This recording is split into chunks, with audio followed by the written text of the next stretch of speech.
Hello, hello, hello, good people, and welcome to Happy Healthy Whole. I am Sharea, and this is week 3 of our Mental Health Awareness Month, where mental health still matters and the importance of improving our mental health. Last week, we talked about some strategies, some tools that you can use in order to get back into the moment, to be present, and to be mindful. This week, we're going to talk about how sometimes the powerful connection between trauma and body and how important it is to us for us to recognize that and to respond to it in a way that allows for us to decompress. And so when we think about decompressing, we're going to talk about the importance of understanding anxiety, shutting down, and irritability is actually unprocessed pain. And sometimes because that unprocessed pain is happening to us, our bodies are eventually responding to us. What I've noticed lately is that a lot of people are having to deal with anxiety, having to deal with pull out medical concerns like heart attacks, stress, um, strokes, different things that are very much about incorporating our mental and stress management tools into our daily lives, the same way we try to improve our habits and our our eating and our health habits as well. So trauma isn't just about what has happened to us. It's also what stays with us. When we think about it, in our nervous system, our muscle memory, even our relationships, it shows up. And so when people say the body keeps the score or the body will feel it, that's what they mean. What they really mean is that your nervous system, your muscle memory, and our relationships are impacted by what we may have experienced and or what may have been traumatic to us. So things like chronic fatigue, tensions in your shoulder, right? I know for a lot of people, when you notice their tension, you can see it in the way they're sitting, the way they're even breathing, like the short breaths and lack of breathing. The hypervigilance, always on edge, always kind of thinking something could happen next, really, or this numbness and this disconnection from their current place in life, be it at their workplace, in their relationships, in their own enjoyments in areas that they normally and or would have made sure that they were present and enjoying in other times based off of what you've experienced. These areas start to get impacted. And the truth is that your body is wise. It always wants to protect you and it always wants what's best for you. And so sometimes when we think about the concept of anxiety, it's like our bodies experience something that was really harmful, really hurtful. And so it's sort of like the nervous system is saying, wait, wait, wait, don't let that happen again. We've been here before. It wasn't safe, right? So something brings up issues around trust, something or someone says something that makes you feel insecure about how you look or what you feel about yourself. And then all of a sudden your system kind of feels like, oh no God, it's hot. I'm rushing all this energy through my body is rushing faster than me. So I'm still, I can't say anything. I can't do anything. What that's doing is your body is like, no, no, no, no, I got to protect you. And the best way I know how to do so is based off of what my response is. And you've heard fight, flight, foe, all of those different ones that we talk about in the past. And if you haven't, check out one of my previous videos on mental health may talk about specifically your trigger response or on trauma, specifically your different types of trauma responses. But the truth is that when our body gets there, it's a good thing that it wants to respond to protect us.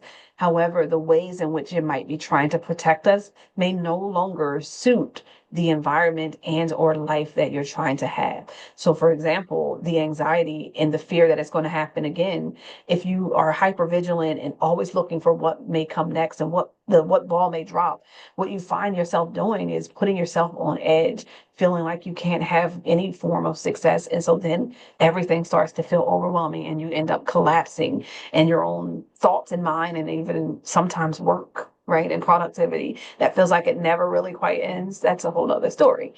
But the good news is healing is possible. A lot of what I talked about last week related to coming into the present moment, mindfulness, and the importance of being able to practice these tools before distressful moments is extremely important. And so, like I said last week, if you haven't already, check out my mindfulness skills journal. I really enjoyed creating this journal because I was able to incorporate my knowledge around DBT, which is dialectical behavioral therapy, and the mindfulness tools that can be practical and supportive to you throughout your journey and processing your healing. And so, if you haven't already, I'll put the link in one of the bios. But again, this journal also allows for you to help me support other people for free by offering support groups and different types of groups to support communities. Anyway, now that commercial's over, sorry. Let's get into some somatic healing practices that are very 101. I'm only going to do two because I'm trying to keep the videos 5 minutes, 7 minutes at the longest. And so one is really doing a body scan. And so I'm going to try to do one in 30 seconds. No, a minute. Let's do a minute. Let's see if I can do it in a minute. All right. So I want you to, everybody, for just a moment, take a deep breath in first, in through your nose and exhale through your mouth so that we can actually set the tone. I want you to set yourself gently back in the chair, and or if you're on the bed lying down, just lay your back into your actual chair and or bed, depending on where you are. If you're like me, my feet don't quite reach the ground, but if you can sit up, which I just did, in order to put our feet solidly on the ground, and if possible, opening your hands and your palms up to just give yourself a deep breath in as we get ready to do a body scan. And it's already going past a minute, so y'all gonna be in for a second. So take a deep breath in and out. And now, what I want you to do while you're taking that deep breath in, I want you to actually start to envision your mind and that oxygen traveling up to the top of your head. We're going to start from the top of our crown today. We're going to process and take another breath in, and we're going to exhale gently. As we travel down from our head, the top of our head, we're going to enter into our area around our eyes, and we're going to use that same oxygen in to circle our eyes. Left, now right. Exhale. As we gently exhale, we're going to move our way down to our nose, our nostril area. Take another deep breath in. And as you exhale, I want you to circle your lips gently as you exhale. Now I'm using that same breath. I want you to take a breath in gently and gently slide that breath down to your throat area. In your throat area, I want you to gently move down to your right shoulder. Now take a deep breath in and exhale while you move down your right arm gently until you get to the fingertips of your right hand. Now gently move back up your right hand, your right arm, your right shoulder, into your throat area and exhale. Now inhale, bringing that gentle breath down towards your left side, your left shoulder,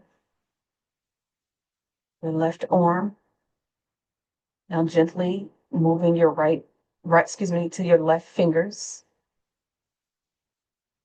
making your way back up your left fingers, your right arm, your left arm, your left shoulder. Now gently breathing in and breathing out as you gently move down your throat to your chest area. Just for a moment, I'd like us to recognize our heart, taking a deep breath in through our nose and bringing the oxygen down to our hearts. And imagine breathing out of your heart a bright light, a light of freedom. Taking in the deep breath, exhaling a bright light right from your heart area. Now we're going to gently go down our chest to our pelvis area, all the while breathing in and out. As we take one deep breath in, we are going to move from our pelvis area down to our right leg, our right calf, our right foot, our right toes. Now moving back up, we're going to move from our right toes to our right calf, to our right upper leg, and back to our pelvis area. Take a deep breath. Gently moving down from our pelvis area to our upper left leg, to our left calf, our left toes. Now back up, our left toes, our left calf, our left upper leg area, and back to our pelvis. Taking a deep breath, we're going to breathe in and breathe out and bring it all the way back up to our heart area. As we bring it up to our heart area, we're going to take one final breath and bring it back up to our throat, our head, and release it from our mouth. And just like that, we traveled a entire body with breath. Now, I messed up a few times, so forgive me. I wasn't planning on doing a full one that went over a minute. However, a body scan is about closing your eyes and noticing what you're feeling. I could have gone through the tension in my shoulders because I actually feel some in my right one, or excuse me, my left one. And I think that's what messed me up a little bit. I normally would have spent some time breathing in and out in that one location just in order to give myself the oxygen, also to stretch. One of the things, like I was saying, that I'm working on, and I will announce it officially when I am done, is learning the proper way to stretch our bodies and to use oxygen as we're doing so. And then the last tool, because I'm not going to get into three, I was going to initially do three, is self holding, wrapping your arms around yourself and simply saying, I love you, right? Like literally, like holding on, being powerful and embracing and really giving yourself that deep breath of love and simply saying, I am deserving of love. I am a child of God who is a light of love. I represent the love that was given to me, right? All of the things, right? So, really, that is such a powerful tool. So, sometimes just take a break and give yourself a physical self compassion hug. Self holding is a physical outlet, and it allows for you to give you the hug that you may not have gotten. And for those who are sort of saying, I'm not a touchy feely person or I don't touch, I challenge you to take it and make it a positive touch experience. Even if you're not able to fully embrace yourself, even just taking your own hand and saying yourself some well wishes and affirming statements can be a start.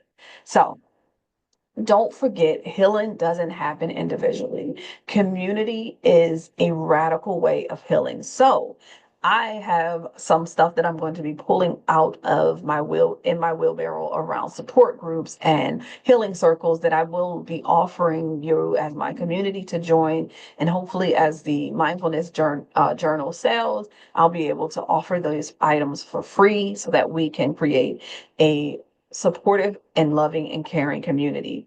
If you haven't already, like and subscribe to this channel. Check out some of our previous videos on emotional and mental health and just being able to heal and take care of our well-being as Black and Brown women. Next week, I am going to talk about the final week, I guess, of really building your personalized mental health plan. If you haven't already, I already said this, like and subscribe, but y'all take good care of yourself. Give yourself that hug. Be compassionate. Hold your hand, and y'all be well.